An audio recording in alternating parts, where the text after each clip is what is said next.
There are places on Earth that look familiar from a distance, until the details refuse to fit. A desert circle that seems almost too precise. Stones that slide across a dry lake without a visible hand. A glacier that appears to bleed into the snow. Lightning that returns to the same region night after night. Lights, sounds, markings, and landscapes that have inspired explanations, arguments, and sometimes myths. The important word is not impossible. Science rarely begins by declaring that a place cannot be explained. It begins with observation, where something happens, how often it happens, what conditions surround it, and which explanations survive careful testing. In many of these places, the leading explanation is strong but incomplete. In others, the evidence is still too limited to close the case. Tonight, we travel to 10 real locations that scientists have studied for decades, and in some cases for centuries. We will separate what has been measured from what has been proposed, and what has been proposed from what has simply been repeated. These are not portals, curses, or proof of hidden worlds. They are places where the natural world still has room to surprise us. This is 10 places on Earth that scientists still cannot fully explain. In the Mauritanian desert, near the edge of the Sahara, a vast series of blue, gray, and ochre rings spreads across the landscape. From the ground, the Richat Structure is a procession of ridges and valleys. From above, it becomes the Eye of the Sahara, a shape so symmetrical that early visitors compared it with an impact crater or even the lost city of Atlantis. The facts are more geological and more interesting. The structure is a broad dome of layered rock, exposed by erosion over immense spans of time. Different rock types weathered at different rates, leaving concentric bands. Geologists have found no convincing evidence of a meteorite impact, such as the shock features expected in an impact crater. The leading explanation is an uplifted geological structure later carved by wind and water. But a leading explanation is not the same as a complete history. The timing of the uplift, the sequence of erosion, and the forces that shaped each ring are still reconstructed from incomplete evidence. The Eye of the Sahara is not unexplained because it violates geology. It is unexplained in the more honest scientific sense.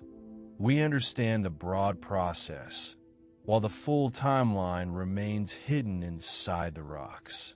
From the air, the rings look like a deliberate design. On the ground, they reveal something slower and less dramatic. A planet constantly rewriting its own surface. At Racetrack Playa in California's Death Valley, dark rocks rest on a broad, pale lake bed. Some are small enough to lift. Others weigh hundreds of kilograms.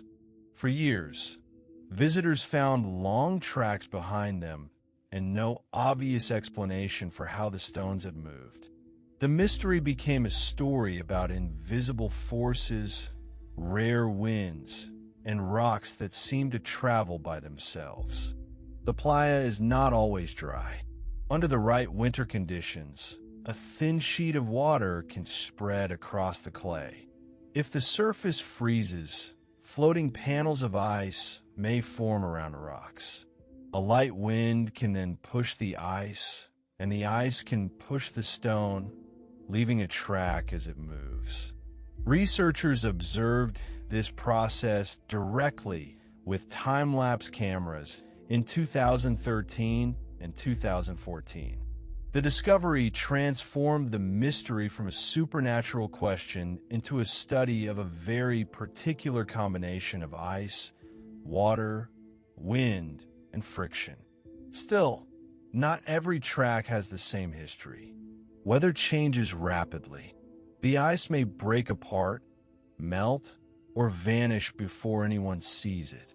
Researchers continue to ask how different stone shapes respond to different wind speeds and water depths. The leading mechanism is well supported, but the complete story of every track is not. The stones do not move without cause. They move when a rare landscape briefly supplies the right conditions, then removes the evidence almost as quickly. At the end of Taylor Glacier in Antarctica, a red-orange flow stains the ice. It looks like a wound in a landscape of white and blue, and its name, Blood Falls, seems designed for a horror story.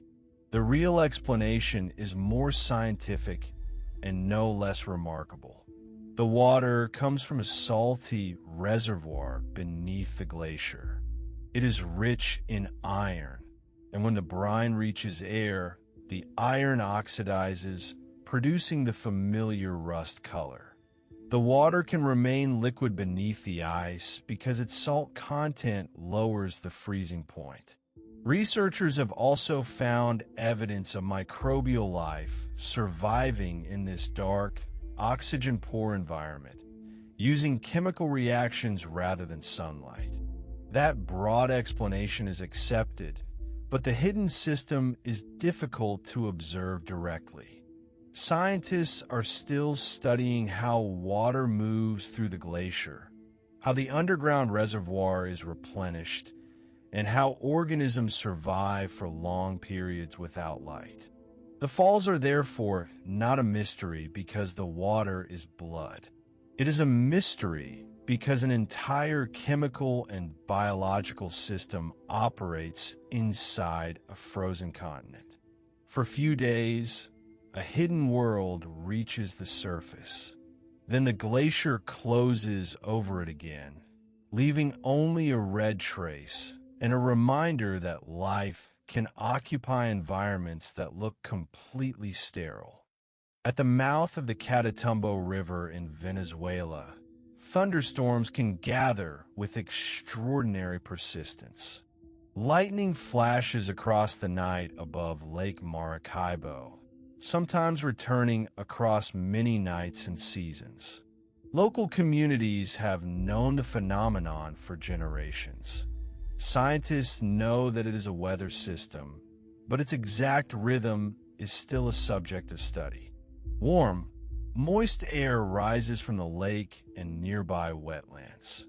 Mountains around the basin help organize the air, while nighttime winds can collide and force convection upward.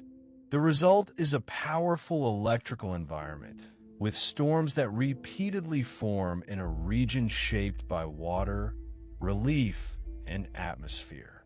The leading explanation is meteorological, not mysterious energy from below the lake.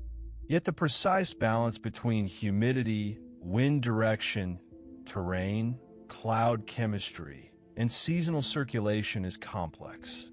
Climate variability can change the frequency and intensity of the storms, and long-term observations are still needed to understand how the system responds. From the ground, the lightning appears almost deliberate, as if the sky were switching on at a fixed location. From a satellite, it is a pattern written by geography and air. The unresolved question is not whether the storms obey physics. It is how many local conditions must align before the pattern becomes so persistent.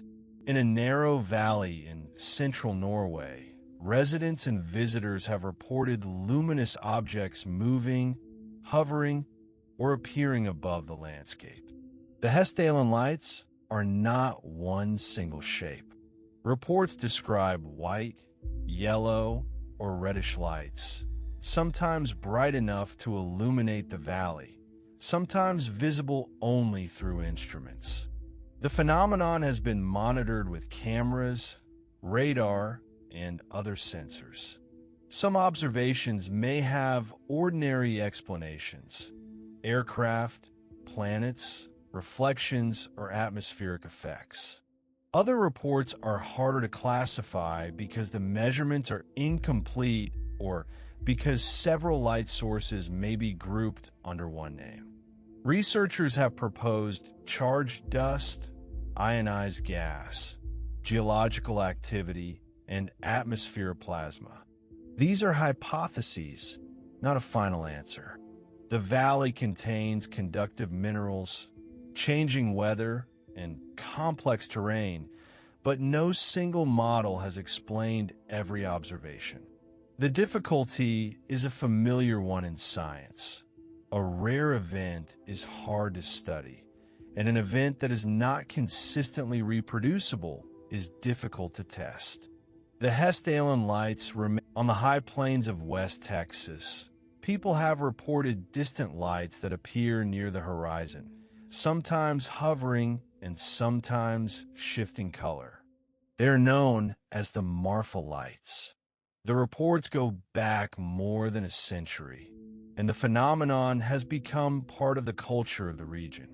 Some sightings have straightforward explanations: headlights, campfires, distant vehicles, atmospheric distortion, and mirages can appear far from their sources across a flat desert landscape.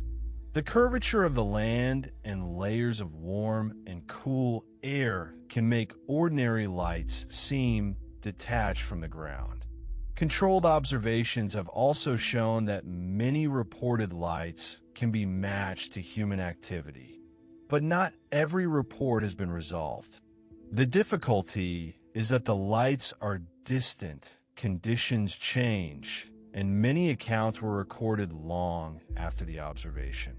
Without calibrated measurements, color, motion, and distance are hard to establish. Scientific explanations may account for a large portion of the reports without accounting for every story. The Marfa Lights are a lesson in uncertainty. A phenomenon can be partly explained without being completely cataloged. The desert does not need a hidden source to remain visually strange. It only needs distance, air, darkness, and a human eye trying to judge scale. In northern Tanzania, Lake Natron can look almost unreal.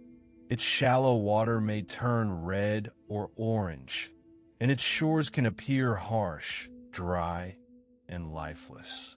Popular images often claim that the lake turns animals to stone. The reality is less supernatural and more extreme. Natron is highly alkaline and can become very warm and concentrated as water evaporates. Microorganisms that tolerate those conditions can color the water. The chemistry also helps preserve the mineral outlines of animals that die near the shore, especially when salt and carbonate deposits build up around them. The lake is not literally transforming living animals into stone. Scientists understand the broad chemistry, but the lake changes with rainfall, evaporation, volcanic minerals, and seasonal biology. Its color can vary, and its ecological conditions are not uniform across the basin. The exact balance that produces each visual phase is still monitored rather than treated as a permanent state. Natron is also a habitat. Lesser flamingos use its difficult waters as a breeding environment because many predators avoid the caustic shallows. The same chemistry that appears hostile from a human perspective can create protection for a species adapted to it. The Lochiero-esque mystery lies in that contrast. A place that looks dead can be biologically specialized and intensely alive. Across the coastal desert of southern Peru, enormous lines and figures are etched into the ground. Some form geometric shapes. Others resemble hummingbirds, spiders, monkeys, plants, and animals whose outlines can only be fully appreciated from above. The Nazca Lines were created by removing the darker surface stones to expose lighter soil beneath. Their construction is not a mystery of engineering. People could make long, straight lines with simple tools, stakes, and repeated sighting. The difficult question is purpose. Archaeologists have proposed ritual processions, water-related ceremonies, astronomical associations, social gathering places, and routes connected with sacred landscapes. Different figures may have served different purposes over many centuries. The desert helped preserve the lines, but it also limits the evidence. Organic materials decay, and the intentions of the people who made the designs were rarely written down. Popular stories about visitors from space are not supported by archaeological evidence. The lines can be explained as human works without reducing the genuine uncertainty around their meaning. From the ground, a line can seem almost trivial. From the air, thousands of marks become a landscape-scale communication. The question is not whether the Nazca people had the ability to make them. It is what they wanted the desert and later generations to remember. In the uplands of Laos, hundreds of enormous stone jars stand across fields and hills. Some sites contain a few jars. Others contain hundreds. Many are carved from sandstone or other local rock, and some weigh several tons. Their purpose has been debated for generations. Archaeological evidence connects the jars with Iron Age communities and burial practices.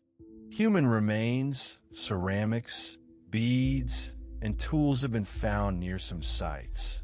Researchers believe the jars may have been part of a mortuary process in which bodies were placed in or near them before later burial. That interpretation fits much of the evidence, but it does not explain every design, every site, or the effort required to move the stone. The landscape has also been affected by war. Unexploded ordnance has restricted access and limited excavation, meaning that some questions remain unanswered partly because investigation itself is dangerous. The jars are not evidence of a lost super civilization or visitors from another world. They are evidence of a sophisticated society whose beliefs were only partly preserved. The mystery is therefore archaeological rather than supernatural. We can see the scale of the work, but not the conversations, ceremonies, and decisions that gave the jars meaning. Case 1/ the Crooked Forest. Near Grafino in northwestern Poland, a group of pine trees bends sharply near the base before turning upward. The trunks form a repeated pattern, as if the forest had once been shaped by a common hand. The trees were planted before the Second World War, but the cause of their curves is not recorded with certainty. Possible explanations include deliberate human shaping for timber, damage from snow, machinery, or another environmental event during the Tertiary early growth. The regularity suggests a shared cause, yet the missing historical record makes it difficult to choose among them. The trees are not proof of magnetic fields or supernatural influence. Their biology is ordinary. What is unusual is the combination of timing, repetition, and absent documentation. The Crooked Forest is a reminder that a mystery can be small enough to walk through and still resist a final answer. Sometimes the missing evidence is not hidden underground. It is simply a decision made by people who left no explanation behind. The 10 places in this documentary do not share one explanation. Some are shaped by erosion, some by weather, some by chemistry, and some by the incomplete record of human cultures. In several cases, science has already solved the most dramatic version of the mystery. The sailing stones move because ice and wind can briefly cooperate. Blood Falls is colored by iron-rich brine. Lake Natron is extreme chemistry, not petrification. But explanation is not the same as total knowledge. A leading model can describe a process while leaving its timing, variation, or original purpose uncertain. A phenomenon can be observed without being reproduced on demand. A landscape can preserve the result while losing the human story that produced it. That is why genuine mystery should not be confused with proof of the impossible. Uncertainty is not a failure of science. It is the point where observation is still ahead of understanding. The most fascinating places on Earth are not necessarily the ones that define nature. They are the ones that reveal how much nature, history, and human perception can still hide in plain sight. The world is not finished explaining itself. And sometimes the most honest answer is not a Euro nothing can explain this. But a Euro are still learning what the evidence is asking us to see. Euro.